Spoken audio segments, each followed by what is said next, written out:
hear me. Want to read a piece of this novel that I'm writing currently. Just gonna read a little bit of it, and hopefully you enjoy. So it's not good by any means. It's not the best, and honestly, I'm a little down. And maybe my voice is not as high as always, but I guess I'm more focused right now, and I'm just low on creativity. So I'll start off from the very beginning. May 11th, 1692. Since the beginning of time, there has been an ongoing war between the forces of good and evil. Long before the modern world came to be, in ancient Jerusalem existed a religious sect that donned themselves the priory of cruciform knights. The knights originated in 1300 AD under the leadership of Pierre Langdon, a French noble. He recruited the purpose of providing protection to lonely merchant families from thieves on trade routes. As the years went by, crime started to take a radical change from the usual petty thefts to killings, kidnappings, and torture. Many merchants were found dead along trade routes. Children were being taken, and women were being disemboweled. One day, on a regular trade watch, Pierre and three other of his men were patrolling the land, walking along their scheduled route, when they heard the muffled screams of what seemed to be a woman in the nearby woodlands. They halted, turned, and gave each other a dismal look. Pierre looked to Pierre looked to Pierre looked to his men as in to confirm agreement that what he heard wasn't just himself. At the moment of this glance, the knights paused. This was the first time any of the men had experienced a possible moment of real horror. The expelling. I'm sorry. I'm still writing the whole intro part right here, so we're gonna skip a little bit in time from them. So, of these various demonic cults, only one survived the slaughter of the knights, an infamous, an infamous female witches' coven who donned themselves the name the Children's Womb. The practices of these witches were passed down through bloodlines reaching the 1600s, reigned terror from the early 1600s to the late century in a small town of Salem, Massachusetts. Many of them were wiped out during the Salem witch trials, burned at the stake. The survivors went into hiding. And then we have a page break and kind of a time shift. July 19th, 1692. This last passage will be the last one that I read to you guys, just simply because lack of time. I have 15 pages so far, and that's where we're at. So July 19th, 1692. Hysteria had run amok the small town of Salem, Massachusetts during the witch trials. On July 19th, 1692, four witches, all members of the Children's Womb, were hung near the gallows. That day, Elizabeth Howe, Susanna Martin, Rebecca Nurse, and Sarah Wilds, who had been condemned in June, were hung to death. Sarah Good, a prospective member of the upper echelon of witches, was the last of the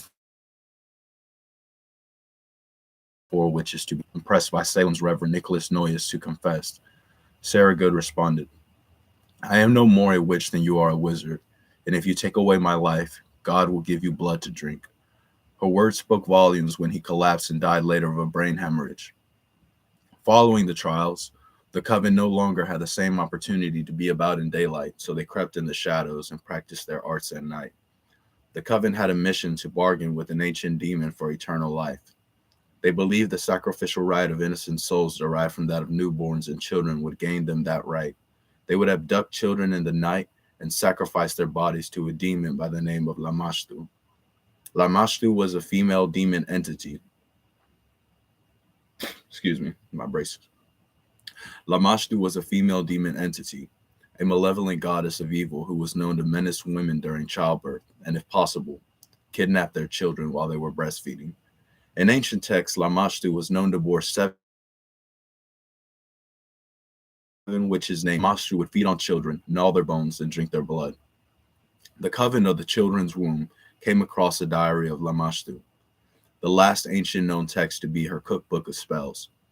The coven, armed with this tool, established it as their doctrine and derived from it heavier witchcraft spells than they had ever had their hands on. They hoped to one day summon the great deity to lead them in the war against the forces of good and establish their coven as the prophets of Lamashtu. They waited exactly 6 days after their sister witches were hung at the gallows. The coven sacrificed 7 young girls, all between the ages of 6 and 13, all young virgins. The demonic text described the blood sacrifice of holy lambs. In demonology and typical Christian religion, the holy lamb is a reference to Jesus Christ. In demonic rituals, the sacrifice of pure virgins is an offering to demons. Many cults and demonic practitioners use it as an insult to the Holy Trinity. The youngest of the girls, were decapitated. Their bodies were placed on a stake that ripped flesh through their reproductive organs and excavated from the meeting point of the spine and the neck. This served as an insult to the town and the Holy Trinity for what it had done to their fellow witches. The witches were aware of the sacred mysteries, of the sacred geometry. 6 plus 13 divided by 3, the Holy Trinity, equals 6.3. The mark of Satan, the number 6, repeating 3 times. This ritual was the lantern paved path of ultimatum on Lamashtu's teachings, the final step required to summon the higher archdemon herself. 5 girls were left. They screamed. They twisted in anguish, their hands tied above their heads, their tied feet below them, so only their body moved back and forth. Only their bodies swayed back and forth. Nice. They were forced to witness the mutilation of those before them. The dark halls of the coven were the witches. To complete the ritual, the last 5 suffered from bleed out. They all had their throats slit, and the coven each passed around a wine tasting of their fluids. The very last girl, age 11, was mutilated. Her vulva was stripped from her still alive carcass, and the coven passed it around to taste the flesh of a young virgin, the symbology behind the eternal feminine. At the end of this gruesome ritual, they cut open the chest of the young girl. Pleading and gasping for life, she watched in horror as they extracted her heart and placed it on the blood-shimmering altar. They offered these flesh sacrifices to Lamashtu as an offering.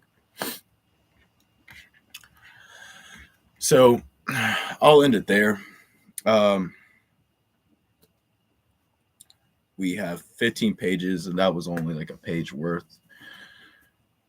What happens from there is so much more, and this is really only like in a real author's book, 1 page worth of descriptive detail.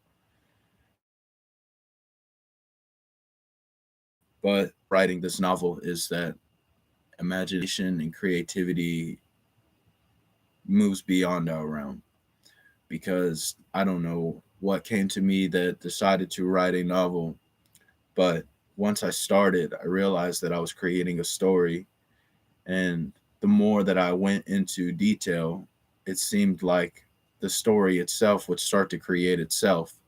I found images in my head of the main character, Jack, which is years down from this intro, this preface here, just starting to become his own thing. Like what main characteristics Jack has, and then how eventually Jack decides his own choices because it would make sense based on his characteristics. And I just see a whole movie, I guess, in my head once they really start moving. I don't right now because I don't have the creativity for it right now. I'm lacking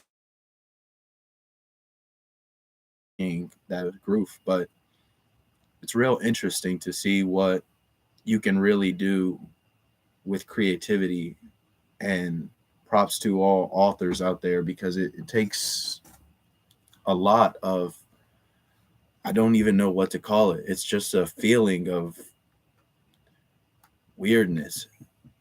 It's hard to make a story out of nothing, out of so much from nothing, and nothing out of something. And once it starts to happen, points, they start to make themselves, but it's not always like that. But just the big part of this is really once the story starts creating itself, it's very interesting to think about how the characters literally come to life in their own way. and they start doing things in your own mind that they would have never done before had you never created them. And once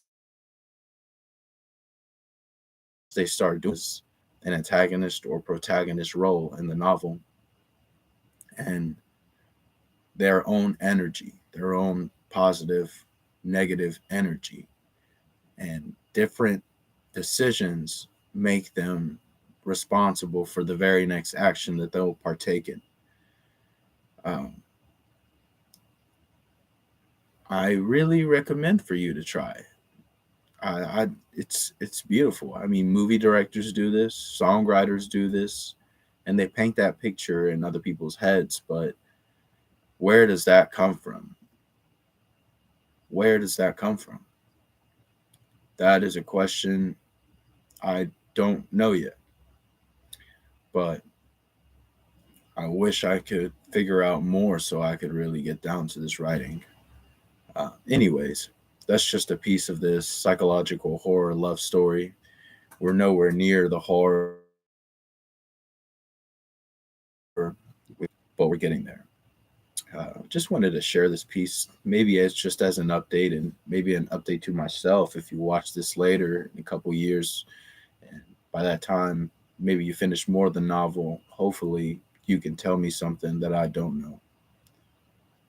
Which there's a lot of things I don't know right now, but maybe you can share some more light on me whenever we get down there. Anyways, thank you. Uh, Hopefully, this inspires you in some way to create your own thing or find inspiration in something else. Really make things come to life. And that way, you'll never have a problem living because imagination is what carries us on. Thank you.